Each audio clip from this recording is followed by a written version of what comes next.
So my name is Martesha Collins. I'm a social worker. I'm currently receiving my master's from Barry University. I started my nonprofit actually here at FAU in 2016 while I was living on campus. And I started because I noticed that in my community back home in Miami, there was a great need to serve. I always knew of families and children who were missing something. So I wanted to assist those families. So the first thing I started doing was a back to school drive. I literally put it together in 3 hours, and it started in my grandma's backyard. And I served 100 people, and then every year from that I expanded. So I feel like every day, because I'm fortunate, I feel like I should wake up to pay it forward. So my main goal was to just go to school, get my bachelor's, and be a news reporter. That's literally what I wanted to do. And while I was on campus one day after doing hair, because I used to do hair on campus as well. So after doing hair, I was literally sitting at my computer. And then, I don't know, I was just I want to help kids. And that was so strange for me. And I called my mom, and everybody knew I wasn't a kids person. So everybody was you want to help kids? I was I really do. And at that time, I was very short patience. I was had so much more to learn. Yeah. So.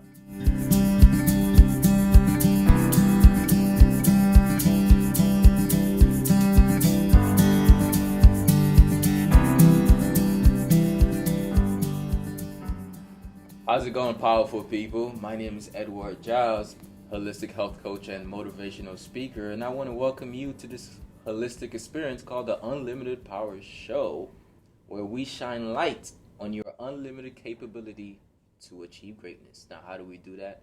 We bring people to you who are doing that, chasing that, or have done that, and they either can teach you the way or you can learn from them while they're in the process. So it's a two-sided show. We have the seekers and the teachers here to raise consciousness. And I want to invite you in this episode as I sit down with Martesha Collins, the founder of Legend in the Making, and she will tell you more about what that is, 501c3 that is helping our community and helping our youth propel forward. So if you'd like to propel forward, let's learn more about how she got started. Why don't you tell us who you are and what you stand for? Okay. So my name is Martesha Collins. I first started with poetry. So my name to the community is Legend in the Making. So that's why everything my nonprofit is Legend in the Making Community Outreach. I'm a social worker. I'm currently receiving my master's from Barry University. I started my nonprofit actually here at FAU in 2016 while I was living on campus. And I started because I noticed that in my community back home in Miami, there was a great need to serve. I always knew of families and children who were missing something. So I wanted to assist those families. So the first thing I started doing was a back to school drive. I literally put it together in 3 hours, and it started in my grandma's backyard. And I served 100 people, and then every year from that I expanded. So my first year was 100, my second year was 200, my third year was 300, and hopefully this year, which is my fourth year, I hope to serve 400. And then I started other initiatives like back to school drives where I would bring children who weren't as affluent or wouldn't have the opportunity to go to college campuses because their families don't have education and things of that nature. So I started off bringing them to FIU, FAU, Barry, we went to Lynn, and I try to do that every year. And then a whole bunch of other initiatives. So I give baby supplies to teen moms, single parents, a lot of stuff. Right now I'm doing a summer camp. And we're going to get a lot more into that, but why do you do all these things? To help people. So I feel every day, because I'm fortunate, I feel I should wake up to pay it forward. Mm-hmm. So I just really, really love to help people. Helping is at the seed of everything, to make somebody else smile or to be that person. Because you just never know when somebody needs something, and it's you will never know if you never try. So in the beginning, I was afraid to go into my community and try to be the save all person, the help all person, because a lot of people are too proud to ask or to accept. So, and I knew personally a lot of people that needed the help. So, just to help people, like without them asking, because, people don't want to ask. So, it's like, if I do this, then I can help this. So what's in it for you? So far, nothing. The gratification and the satisfaction, like knowing that I'm actually helping people, because at this point, I put more out than I get back, like in all aspects. But it's okay. I just feel like as long as I'm helping somebody else, I'm helping myself. So if I'm not using myself and what God gave me as a vessel, then I'm not doing anything with it. So you're not doing anything with it. Yeah, kind of. I'm reminded of a quote or an idea. It says that we are vessels that God creates through us. So everything that you see, like this tree or this table or your business, or your nonprofit, it all came out of an idea that was placed in your head, opened up with love, right? If you have love, or for especially what you're doing, caring for other people, you had that love. So the universe, let me not say that, God found you worthy to be able to be the vessel to bring out this into fruition. So when you were first starting off, you were launching your nonprofit. What was the initial reaction that you had with yourself, and what was reactions that you got from other people? My initial reaction, which is so funny, I was living in UVA, and fun fact about me, I never really liked children. So like my main goal was to just go to school, get my bachelor's, and be a news reporter. Like that's literally what I wanted to do. And while I was on campus one day after doing hair, because I used to do hair on campus as well. So like after doing hair, I was literally like sitting at my computer, and then I don't know, I was just like, I want to help kids. And that was so strange for me. And like I called my mom, and everybody knew I wasn't like a kids person.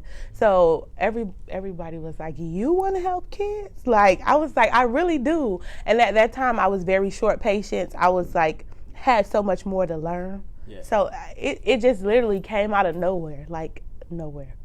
And I was surprised. So I called my pastor, and I was like, hey, I was just sitting in my dorm, and I want to do this and help kids. And he was like, oh, really? I was like, for real? Like, everybody was like, you want to help kids? Like, you want to deal with kids? Because that was not the way I was going at all. At all.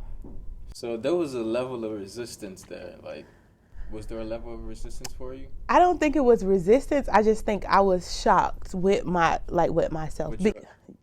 Because like 2 weeks before that, I had talked to my pastor, and like I feel like I was at a place where, we all want to go to college, but it's like right when we're in the middle of it, we think, well, what are we going to do next? And I was like, what do I want to do? Like I was literally going to school, like getting my first degree, and I didn't know what I wanted to do. Like if anybody would have asked me, oh, do you want to be a social worker? I was like, social worker. So it's like I didn't understand like back then that God was preparing me for everything that I do now. So like I had talked to my pastor like 2 weeks before that, and I was just like, I don't know what I want to do. I'm getting this degree. I don't really know if I want to be a news reporter, because at the time I wasn't speaking. So I was still really afraid of people. I was really shy. I spoke in a really low tone. So I was really confused. So when this idea, it was like a light bulb turned on in my head, and I was like, me? I was confused. So you were chosen. I think so. It chose you. You didn't choose it. Yeah, I didn't. That's interesting. I always ask myself sometimes, I did. like, why do I want to do this stuff? What's, like, for instance, I think of it, I'm like, sometimes I say, wait, what's really in it for me? For me, right. When I was thinking about it, but then when I grown to that level, I found out that when you don't even matter in the scenario, that's the formula for impact and success. That's when it's true. just like, I'm just here to do what God has blessed me with. Me too, yeah. When we're in college, we often think, oh, when I graduate, I'm going to go into real life. You're in real life now. Yeah. it happens to you. It does. You don't realize that real life is in the midst of your growth. Because somebody right now can be 20 years old. They're not in college, but they're touring the world, doing rap songs. Aren't they living in their purpose or maybe their dream? Yes, they are. So that means that it doesn't matter what stage you're in, high school, you're in middle school, or in your college, you can still be able to live in your purpose. Mm-hmm. And with that being said, you're dealing with kids. How do you help propel them? I mean, how does your organization help them? So when I started, I had this goal in mind to do my matriculation based solely off the fact of like them being low income, underserved, or having some type of educational deficiency, some type of educational learning disability. So that was my goal. So that was my baseline, to always only work with children who were having problems learning. But as I went forward in my communities and the places that I'm from, I started to realize that it wasn't only about a disability, but it was many environmental factors affecting the way the children learn, or because they don't have the right resources, or things like that. So what I try to do, I accept all children, like based off all needs. Anything that you need, I try to meet you where you are if I have the resources. And I pretty much try to teach kids about individuality, being yourself. It's okay to be different in education. So like my bottom line is education, because sometimes, a lot of people see it for what they want to see it as. Like some people see it as taboo. People say, oh, you don't need education to be a millionaire. But in my foundation, that's where we start. So like my motto is dedication leads to diplomas and degrees, because for me, I feel like it was because I got an education that I was able to help the next person. So I always try to, even if everybody's not going to go to college, I understand that. So even if they don't, go to college, receive a college degree, let's teach a trade. Let's show them a different alternative. So I pretty much try to prepare children for the future. So no matter if they're 5, if they're 6, if they're 7, and it's a lot of ways that you can do that, and with dealing with such a diverse population, it gets hard sometimes. So one main thing that I try to teach children is to be self-aware, to understand like your own feelings, what you're going through. Like it's okay to be this, it's okay to be that. I try to create an open forum so that they can feel a safe place, so that when they are going through something or they feel a way, they can come and talk about it and not be judged. So like I try to be for them, or teach them things that I wasn't taught growing up. So it's like I was fortunate enough to try to, take the other route, but everybody doesn't have that opportunity, because everybody's life wasn't set up like mine. Like everybody has a different journey. So if I can be that one person like in the middle of the road, like, hey, don't go that way, do this, then that's like the main goal. That's amazing. So you said give you that one person. I was in a podcast interview yesterday, and we were talking about how there's like a bunch of podcasters now. People like me. This is a form of talking and a conversation. This goes in the podcast, and this show goes on TV. When we're having these conversations, we're sparking that in somebody else's head. Yeah. And they're like, my community, I can impact that too. So let me start something, or let me do something, or let me become a coach or a speaker. We're in the business of raising consciousness. The Unlimited Power Show is in the business of raising consciousness. But right now, there's a high attention towards like raising consciousness, getting educated, getting the information. There is a lack of wisdom, which is application of the information.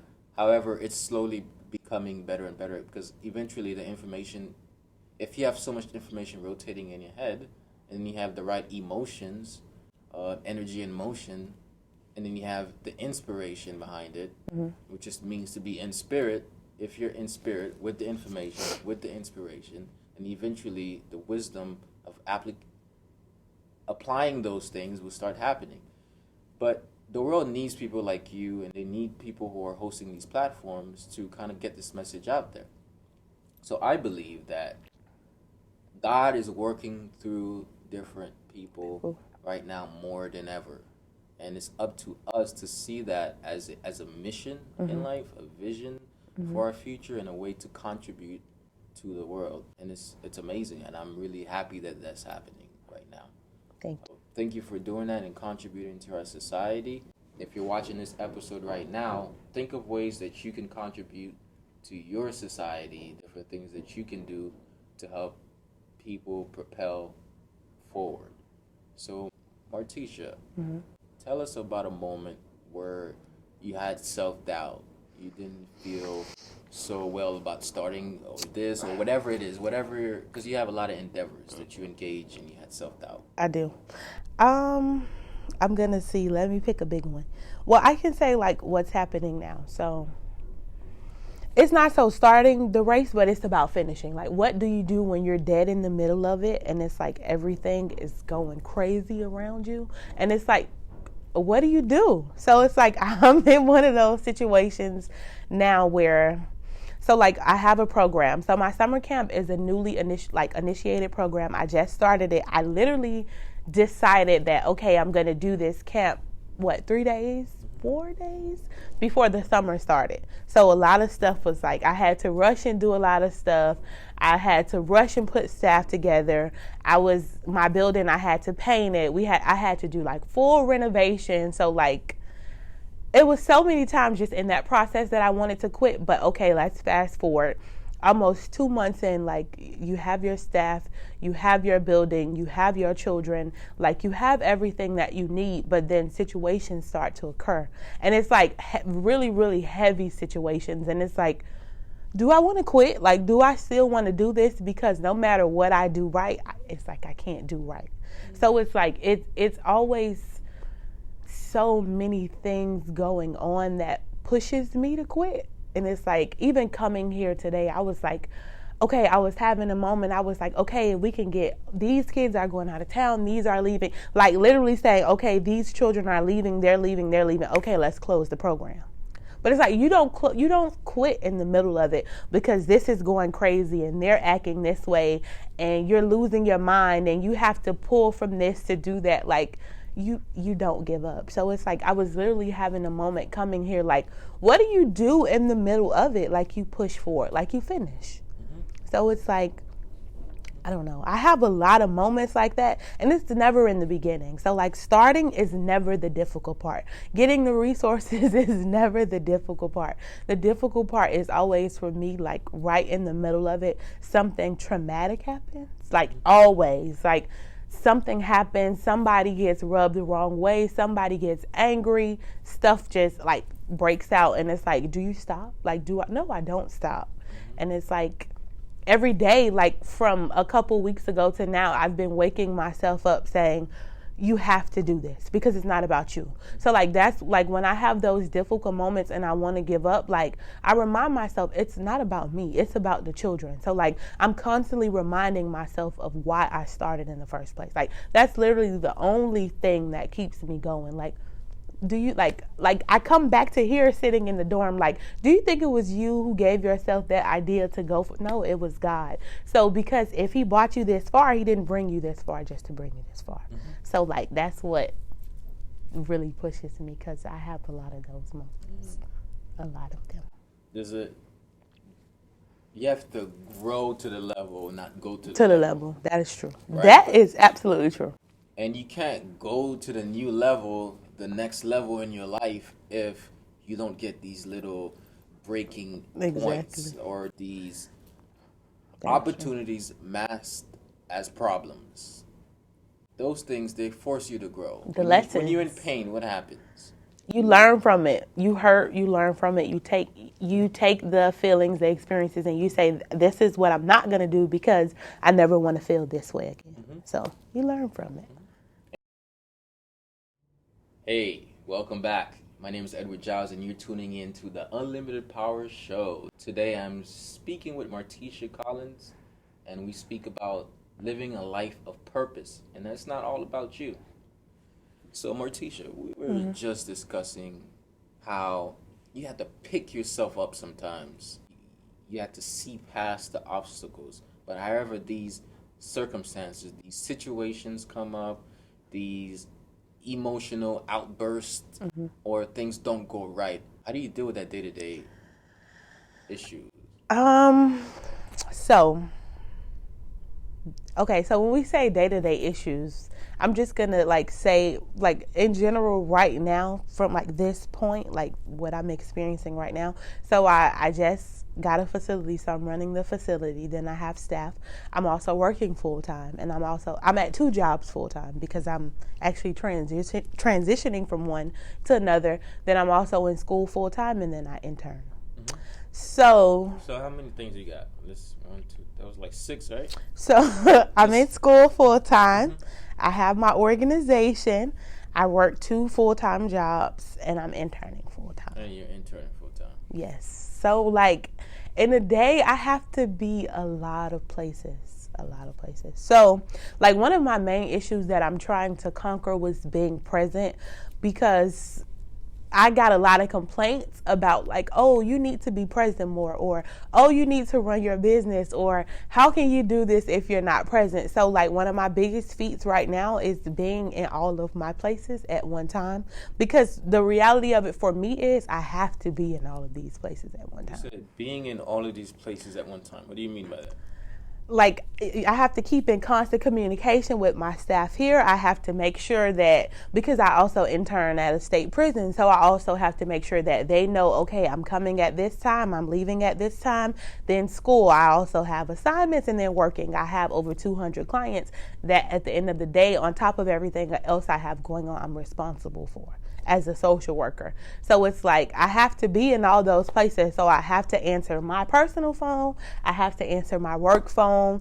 If my staff needs me, if they say, okay, hey, we need XYZ, like in that moment, no matter where I am, I have to get it. Because again, the severity of it is I'm dealing with people's children. So it's like, what if something happens? Like, I would see if my programs were different, if I could say, oh, it can wait. It can't wait. Nothing can ever wait. Because it's like everything is a necessity in that moment. So, I don't know. It's a lot. It's a lot. What's your practice to handle the stressors in your life? God. So I pray a lot. I'm very spiritual. I do believe that few, like many are called, few are chosen. I do believe that I'm chosen. So when I'm feeling heavy, or I feel like a bunch of like the spirit of depression or the spirit of obstruction, like whenever I feel these things coming towards me, I pray, or I put up like a standard, like in my mind, I refuse to be negative. I refuse to cry. Like I refuse to hurt. So like when it gets really, really heavy, like, or like most of the time, sometimes I just talk to God. Like when I'm in my car, like it's like always a conversation. Like I open my heart, and it's like I go with it, like however I feel. So you said you refuse to hurt. Think like a fuse, like our battery, or a fuse. Think about refusing something. Like it's like you're adding more fire to it. You think so? By saying, "Oh, I refuse to be in pain." I don't think so. If you're in pain and you're looking at the pain and say, I guess not really, unless you're saying, I banish you pain away from my body. That type of mindset. It's like getting rid of the pain. I recognize it. Yeah. I realize it. I shouldn't say I refuse to let it affect me. Okay. Because I'm gonna feel it. I'm human, so I have emotions. Mm-hmm. I have to go through the day-to-day, but like I refuse to let it slow me down, stop me, hinder my mind, bring me negative thoughts, because in the reality of it in my day, I don't have time for it. Mm-hmm. Because one thing can lead to another, and then everything around me can fall. Like that one negative thought can like close off all my doors, put me in a really bad place, mess up very important relationships just by the severity of the type of people that I'm dealing with every day. Yeah. Like it can be really detrimental to me. Yeah. So like I have to refuse to be like not in this space. So like I draw this imaginary box around me, even when I'm going through stuff, and like in my head I'm like not in this space. So anything you do outside of that box, anything you say, it won't get in this space. So like I literally do that. Literally, like not in this space. You know, there's a correlation between your mental state mm-hmm. and the state of your relationships, mm-hmm. or even the state of your business and mm-hmm. how thriving it is. Because there was an instance of my life where I was about to start a company, but then in the midst of starting it, I found myself super, super stressed and burned out because I was doing so much, including the show and all these other things. So I was spreading myself too thin. And I just got so frustrated, you mm-hmm. know, and also I only didn't burn out, but I went through a stage, I would call it a depressive state. Mm-hmm. I don't say I have depression because I don't have it. It's just mm-hmm. a state that I went through. Mm-hmm. But then in the midst of it, there are a lot of people I didn't contact. There are projects that I didn't do because I just couldn't get myself to do anything. That's what depression does to you, right? So I found out to myself, I said, thank God this happen in this stage right now. Not now. Before I started this tech company. Imagine if you at a pinnacle where you have 10,000 employees and you have people's data and you're the CEO and you have an important meeting that's going to determine the future of your company and you don't show up. Now, everybody's stock, everybody that was depending on you, you are ruined lives. So that's why it's so important in the process to learn, to allow those things to teach you, then to go, oh, now I need to learn self-care. I need to learn how to take care of my mind, my body, how to have balance, so that this doesn't happen every time, or this doesn't happen constantly. Because in the future, God wants you to make sure that you're ready. Because people who go up too fast don't learn enough to keep them up. So when they go up, they fall down right quick. So the people that God wants to have a great impact, He's going to make your process a lot much longer and a lot harder because He wants you to learn a lot more so you can stay on top when you get there. It's wisdom that keeps you at the top, though. So It's wisdom, exactly. So as you learn, you're teaching the education. Then when you get to the top, you have to apply all of those education to keep you up there. That was a lesson I learned. And thank God for lessons. So thank God for problems, right? No, seriously. You know, when you take L's, you only take lessons. Yeah. I say that. Like, I was going through something recently, like in my business, and I was just feeling like, okay, God, like I got overwhelmed. Okay, so like perfect example, like last night, I have these times where it just becomes too much and I cry.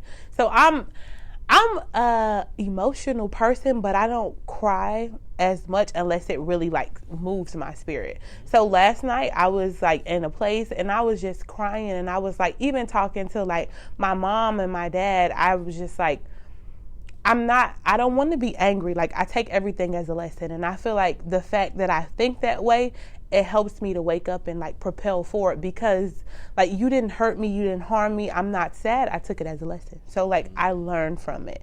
And it's like last night I was like really, really overwhelmed. Like, because just thinking about everything that I have to do in a day, like it's Friday, I got to do this, I got to do that, this has to meet this, and I had to be here. So it's like spreading myself too thin, and then it's just like, but because I lacked here or this happened, I'm not going to let that affect everything. So get up, go do what you have to do. It's a lesson. So now you know not to do that anymore. So does guilt ever play a part of, keeping you down in those negative thoughts or those negative I don't really say I have anything to be guilty about, because I do know, like, I try to do my best by people and things.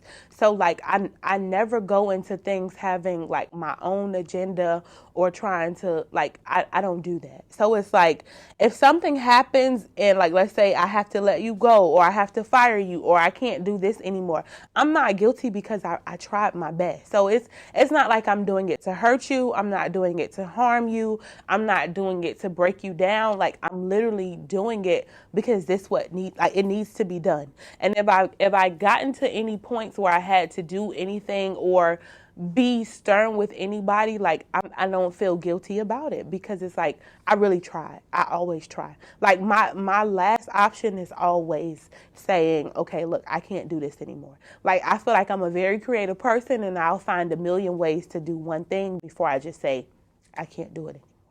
So it's like, no, I'm not guilty about anything because I really put my best foot forward. Really do. I say self-guilt would cause you to quit if you listen to it, because it's so negative. It talks bad about you. Like, I go through this epidemic, and I would say a lot of coaches or whoever speaks to people about concepts or ideas, you want to live up to those concepts or ideas, even if you don't think that. Your subconscious mind says, if you're going to say this, you have to be confident. Confidence come in coinciding what you say and what you do. So when those two coincide, confidence comes out, and you become competent to be able to do it or share that message. So I find myself, I say my mission in life is to inspire people to live whole mind, body, and nutrition. So if I don't feel completely whole, How can you? how can I empower other people?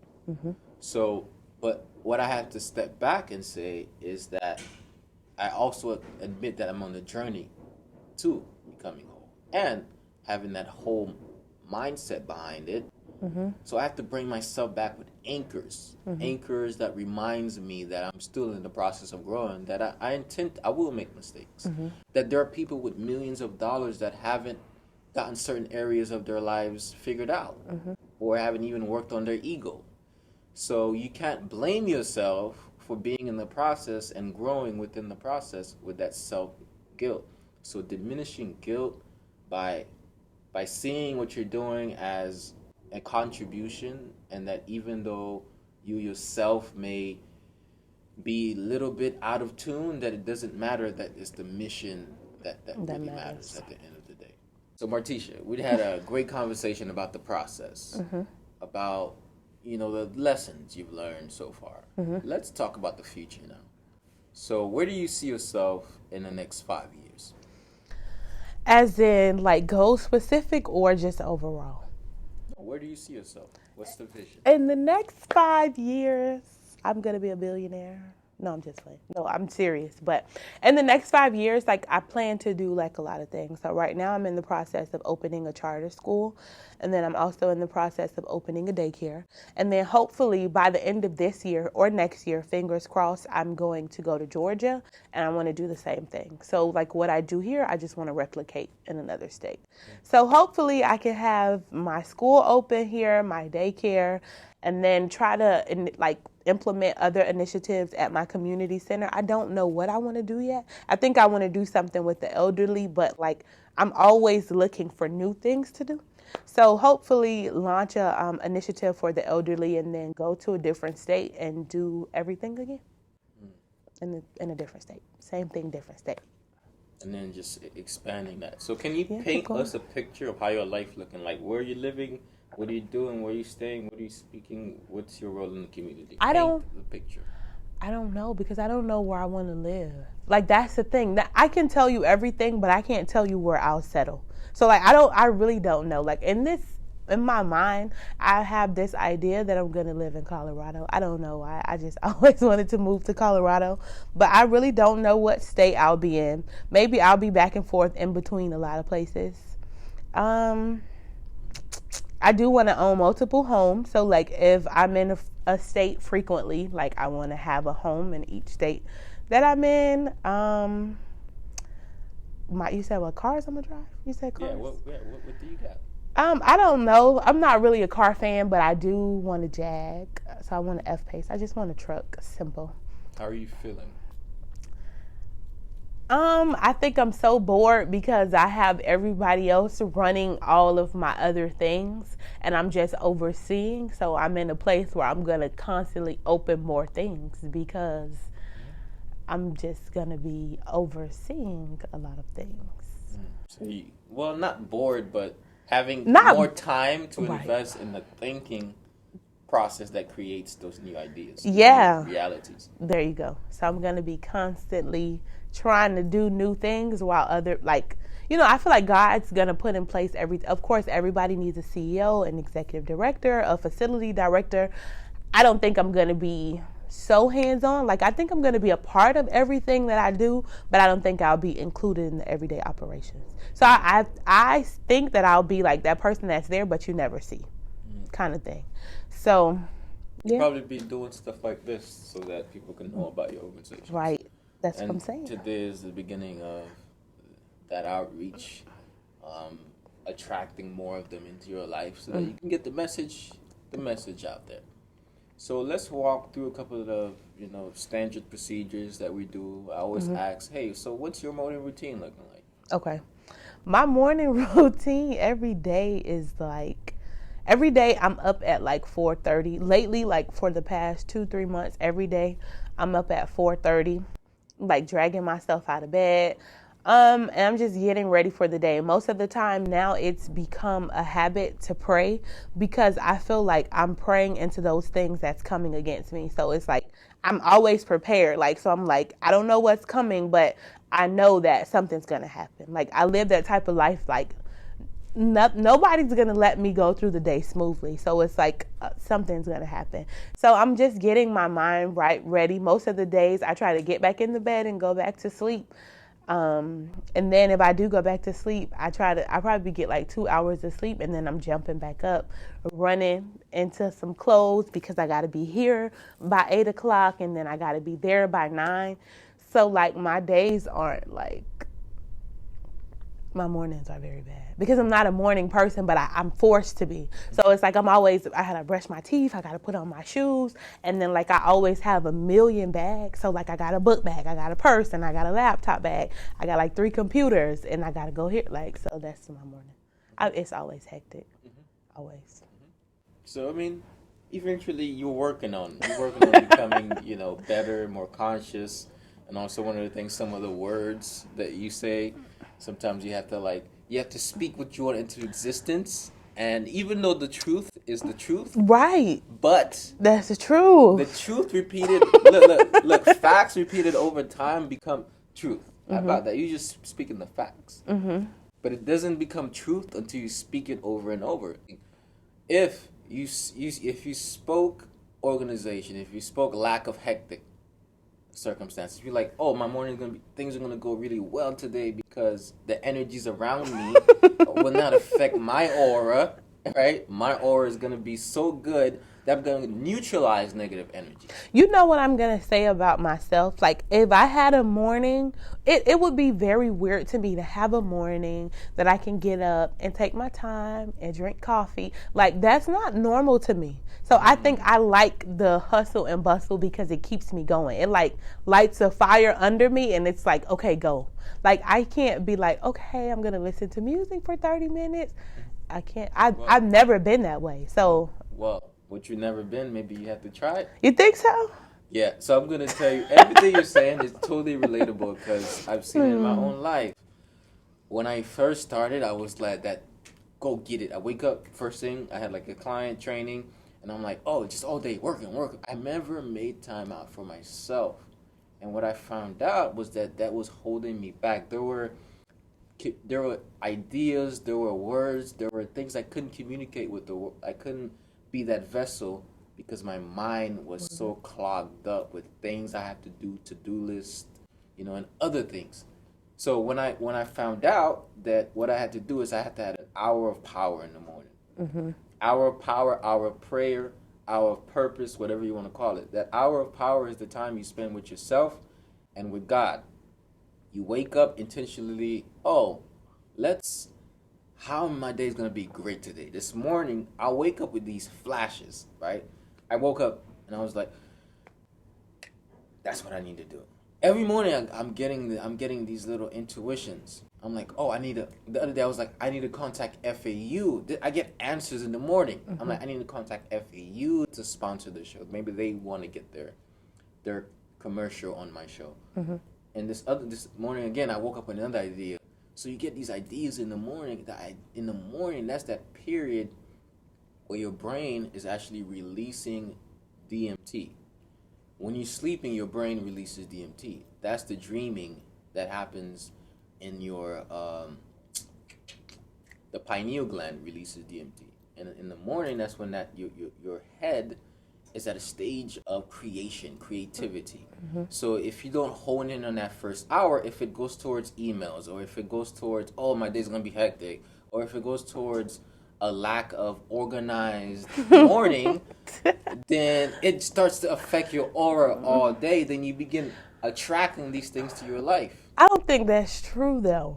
I don't think you attract those things. I do believe that everybody has like the power to dictate their own days, right? But I don't think that happens because my morning is chaotic. So like I can have a really bad morning, but like in the midst of me like running downstairs to my car, I'm like, okay, like I just said that prayer, so it's like putting a down payment on anything that might come against me today. But even though I'm rushing, like I'm gonna have a good day because all day it starts with me. So like all day I'm like, this box right here, my box. So it's like I think I can be more organized though. So you're staying conscious throughout the day? Yeah, I have to. Okay. I definitely have to. So what do you do for your personal growth and development? For my personal growth and development, I read a lot of books. So I like to read. I like about like the things that I'm doing. So if it's a school, if it's a nonprofit management, I always like to obtain new information. And then I always try to be around people who are, or like in the places, or have the connections to the people in the places where I want to be. So it's like I'm always trying to get something up, like get a ball turning. And then writing, I love to write. So, and then that's the thing, I haven't really been spending time doing the things that I love to do because I've been doing, well, I love to do all my other stuff, but it's like I've been so bombarded with work and facilitating and managing that it's like, okay, what about you? So like I had a moment, and what is today? Friday, Wednesday, I was actually at my internship and 2 social workers sat me down and I was talking to them and they were like, you know, we don't really know you. We don't really know what you have going on, but it's a lot. Like, we can tell it's a lot. And they were like, you need to take some time for yourself. So I think that was really important to me. I actually cried because it's like, how did you know that? Like, how did you know that it's so much? Mm-hmm. And it's like, maybe I do need to do like more, like take more time for myself, be again more personal, because I haven't really been expanding my horizons and my knowledge because I'm so focused on what's going on right now. Yeah. So it's like. So, I mean, that's something you're going to be working on right after we finish this interview. You know, it's always good to go and retrospect and really see what's going on by the things you say. If you watch what you're saying, you can figure out what's going on with you. Mm-hmm. So I am grateful that I've gotten to the point where I can literally understand what's going on with me. Mm-hmm. Now it's the idea of doing the opposite, is acting and changing that. So a lot of times we become aware, but that awareness is just like, oh, I know. Mm-hmm. Somebody say, why you always I know I'm always like this. Or you tell people about you tell yourself what you do, mm-hmm. and then you go to a therapist for them to tell you what you do, when in fact you can become your own therapist. Not saying that you don't need one, you need a therapist. You know, I'd recommend you get one, or a coach, or somebody that can just ask the right questions so that you can give yourself the answers. But what if you start asking yourself those questions? Mm-hmm. What if you start monitoring your own inner conversations? What if you started understanding when you feel a little bit stressed, when you feel tense, mm-hmm. or when you feel tired? If you could use those as signs that, oh, let me do something different and actually do it, then you're literally building those new habits. The same way you're building your business. You know, you have to build yourself so that you can grow your brand to that next level, because if you're not here and if you're so tired and you get really sick in the hospital, what's going to happen? Everything crumbles down. So you want to make sure that you can be here. So that's why you take care of yourself, so you can take care of business. So I find that to be very important. And that's why I do holistic health coaching. You know, that's why I help people with their physical aspect, like being a fitness trainer. How do you take care of the outside body? Are you exercising every day? What are you doing for the internal self? Are you investing books into your mind? Are you breathing, getting oxygen into your lungs? Are you meditating, quieting the mind so that you can allow it space to like be nourished? When I meditate, I feel like somebody's hugging my brain. It feels like a little warm heat in my brain. I literally feel it. It feels great. And I feel aware and alert. So what are you doing for your body in that sense? And also, how's your spiritual connection? Are you connecting to God? Are you living in your purpose enough that you can see the world greater than it is? When you have those 3 aspects solidified, your mind, your body, and your spirit, then you're in a place of creation. So now the only thing that's stopping you then is yourself. So you have to make sure you don't get in the way, because everything is out of the way because you've cleared it.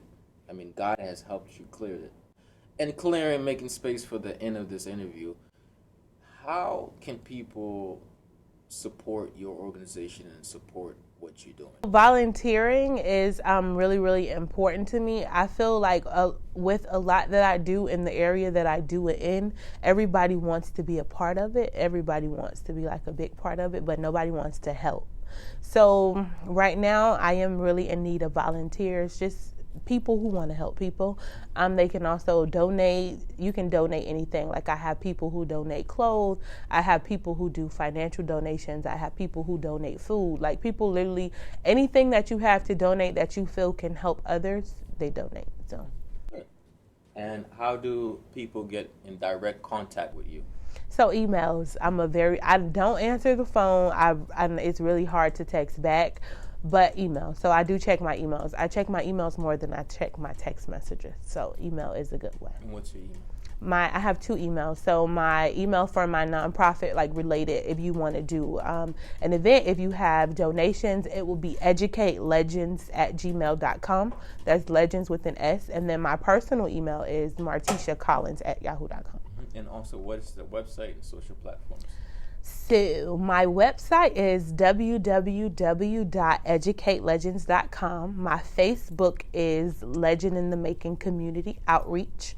My Twitter is LITMCOINC. My Instagram is Educate Legends and Legend in the Making. All right. So thank you for sharing your unlimited power. You're welcome.